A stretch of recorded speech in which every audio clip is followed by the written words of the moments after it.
Assalamualaikum warahmatullahi wabarakatuh. Anak-anak, selamat bertemu kembali di kelas 12. Pada pembelajaran online atau daring kali ini, Ibu akan memberikan materi pertama kali di kelas 12, yaitu respon internasional terhadap proklamasi kemerdekaan Indonesia. Sebelum saya memberikan penjelasan terhadap respon tersebut, saya memberikan terlebih dahulu pendahuluannya tentang arti penting dari proklamasi. Anak-anakku sekalian, kita telah tahu bahwa kita telah berada dalam masa penjajahan selama 350 tahun lebih. Rakyat Indonesia mengalami penderitaan, intimidasi, kekerasan, dan lain sebagainya, sehingga membuat bangsa Indonesia menjadi bangsa yang terkesampingkan, bangsa yang tidak berpendidikan, dan lain sebagainya, menderita. Semua penderitaan diterima oleh rakyat Indonesia. Anak-anakku, tentunya yang diinginkan satu-satunya oleh bangsa Indonesia, juga rakyat Indonesia, yaitu adanya sebuah bangsa yang merdeka, bebas dari segala bentuk penjajahan dan intimidasi. Ketika proklamasi dikumandangkan, kita tahu itu adalah tonggak pertama dari bangsa Indonesia dengan adanya bangsa yang merdeka, yang bebas dari penjajahan.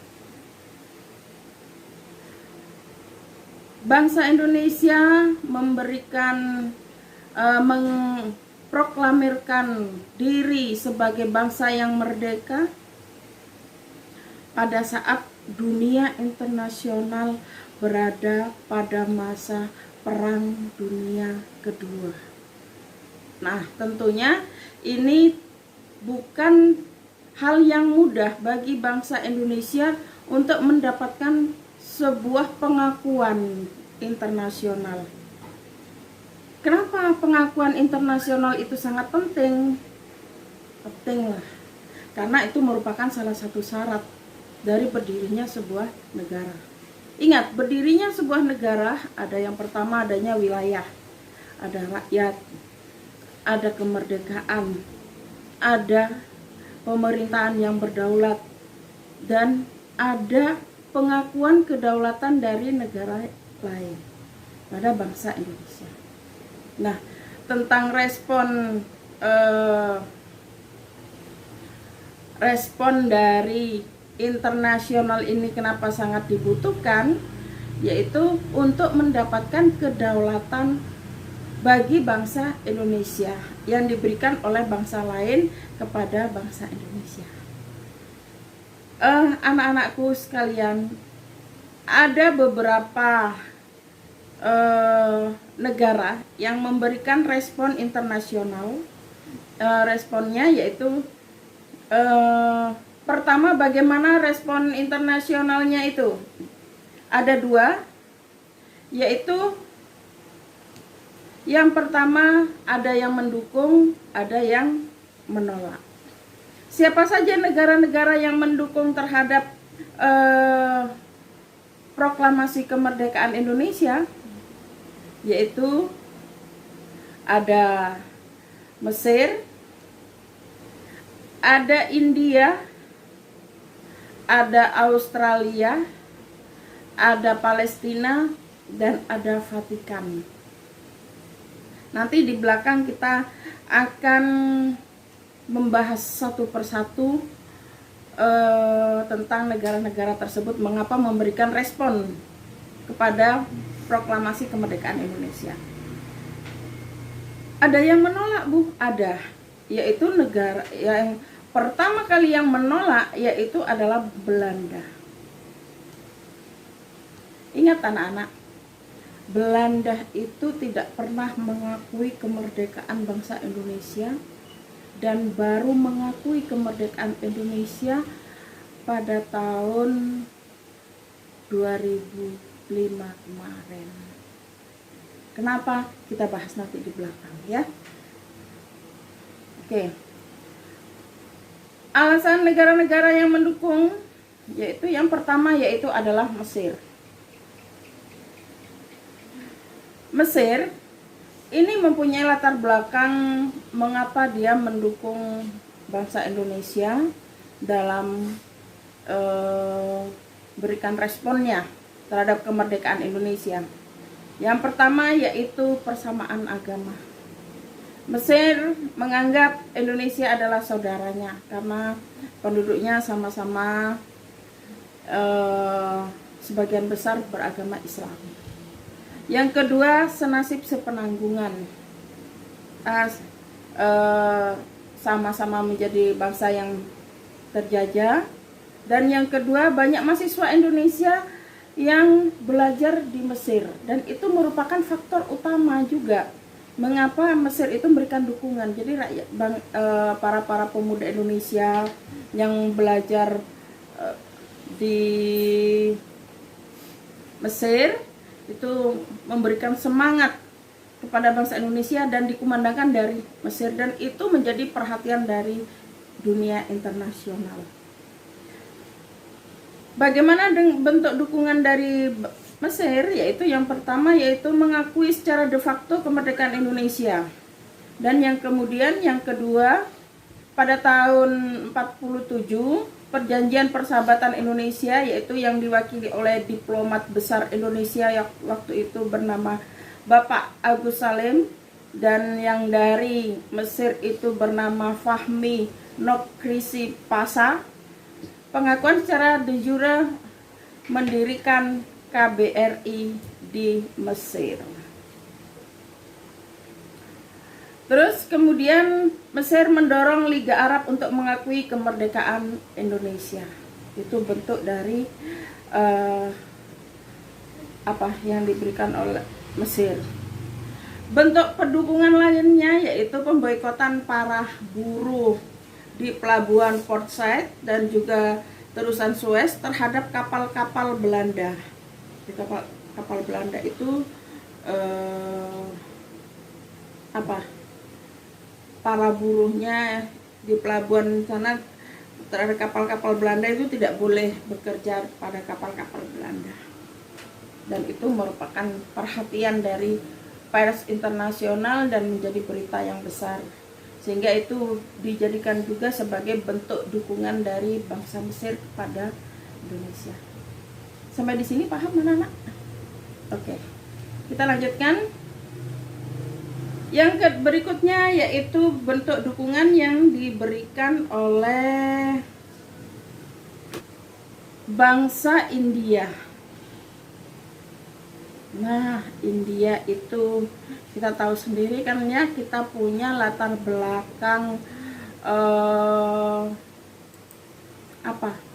latar belakang hubungan budaya, hubungan kepercayaan juga dengan India.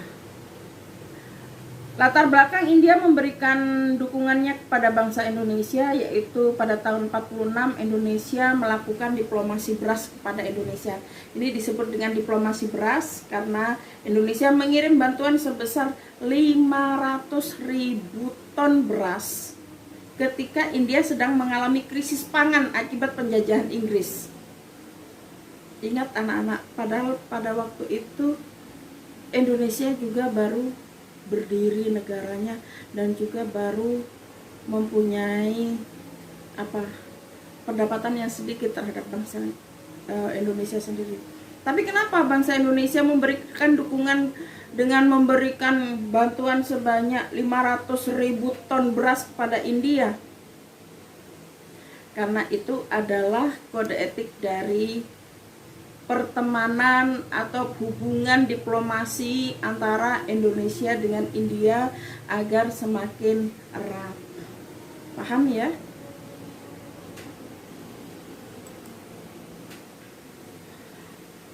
Jadi bentuk dukungan yang bagaimana setelah Indonesia memberikan dukungan kepada bangsa India?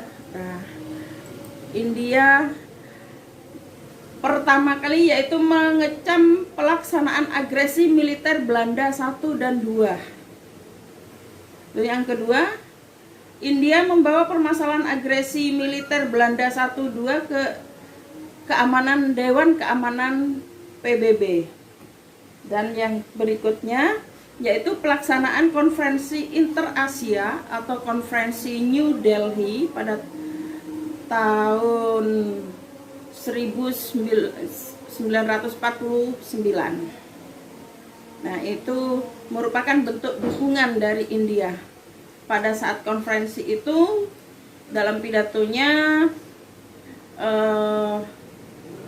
delegasi dari India menyatakan bentuk dukungan penuh dan mengakui secara penuh, baik secara de jure maupun secara de facto, terhadap kemerdekaan bangsa Indonesia.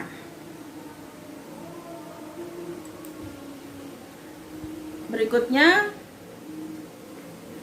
yaitu bangsa Australia.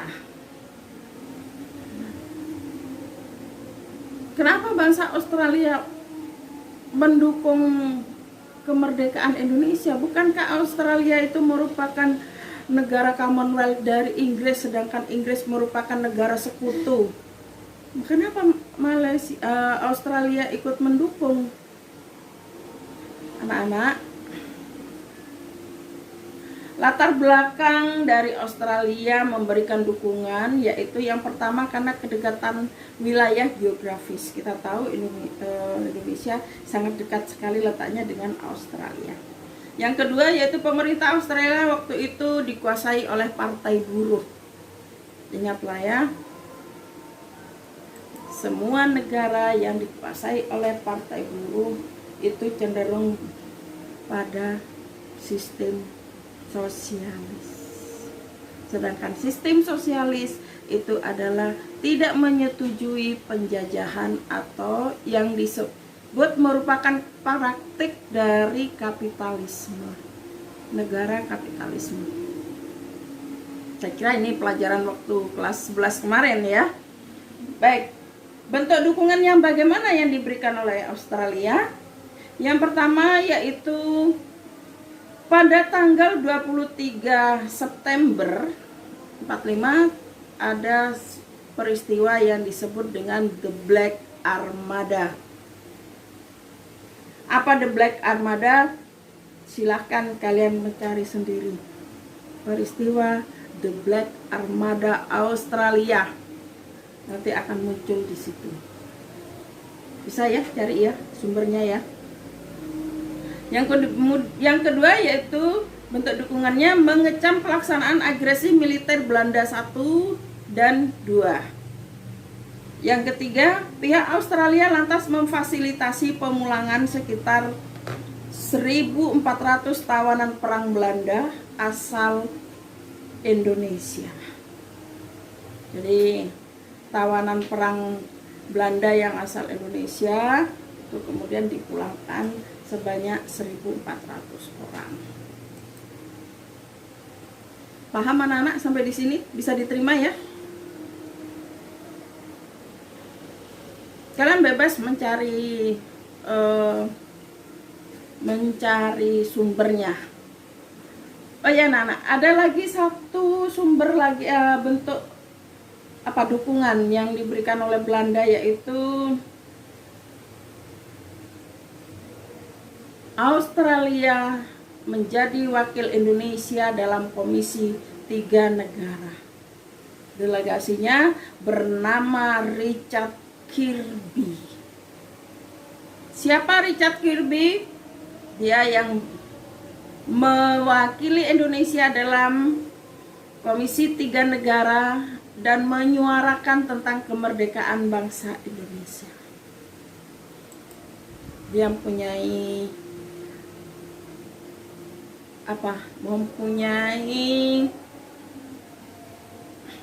jasa yang cukup besar pada bangsa Indonesia. Negara yang keempat yaitu adalah Palestina. Kita tahu sendiri bahwa bangsa Indonesia itu sangat berjuang untuk kemerdekaan Palestina. Kenapa? Karena Indonesia mempunyai hutang yang cukup, hutang budi kepada Palestina. Dukungan Palestina ini diwakili oleh Syekh Muhammad Amin Al-Husaini, ya, yaitu mufti besar Palestina. Mufti itu pemimpin anak-anaknya. Jadi pada tanggal 6 September 44, Radio Berlin berbahasa Arab menyiarkan ucapan selamat dari beliau ke seluruh dunia Islam bertepatan dengan pengakuan Jepang atas kemerdekaan Indonesia. Kita bahas nanti pada bab berikutnya, yaitu tentang sejarah kontemporer. Di situ banyak. Nanti kita akan membahas tentang Palestina, ya. Berikutnya yaitu Vatikan. Siapa Vatikan itu? Yaitu Vatikan adalah negara Eropa pertama yang mengakui kedaulatan Indonesia.